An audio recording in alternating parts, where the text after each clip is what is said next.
अस्सलाम वालेकुम। Drama film Mahnoor जिसकी अगली किस्त में आप लोग देखेंगे कि महानूर की वालदा आसिया की मौत हो गई। उनके मरने से पहले महविश को ये बात पता चल चुकी थी कि आसिया सिर्फ महानूर की नहीं बल्कि उसकी भी माँ है।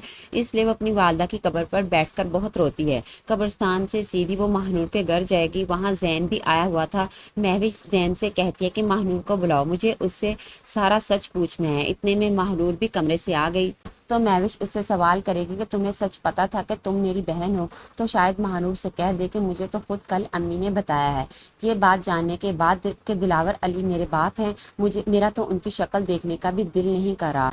तो महविश आगे से कहती है कि एक माँ अपनी बेटी को एक पराई औरत के रहमो करम पर छोड़कर कैसे जा सकती है। तो महानूर ने उसे कहा कि यह सवाल जाकर तुम अपने बाप से करो, जिन्होंने पैसों की लालच में अपनी बीवी और बेटी को छोड़ दिया और एक बेटी को उसकी माँ से अलग कर दिया। महविश अब घर जाकर अपने वालिद से इस बारे में सवाल करेगी और कहेगी कि आपने मुझे मेरी माँ से अलग क्यों किया था और मुझसे इतना बड़ा झूठ क्यों बोला था कि मेरी माँ मर चुकी है जबकि वो जिंदा थी। मैं सारी जिंदगी अपनी माँ के प्यार के लिए तरसती रही। आपने दौलत के लालच में आकर एक बेटी को उसकी माँ के प्यार से महरूम कर दिया।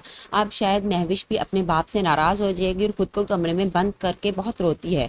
ड्रामे की कहानी में अब नया ट्विस्ट आने वाला है क्योंकि प्रोमो में दिखाया गया है कि महानूर के और महविश के मामू भी अब उसी शहर में आ चुके हैं जहां महानूर है। अब महानूर के लिए खतरा और भी बढ़ चुका है।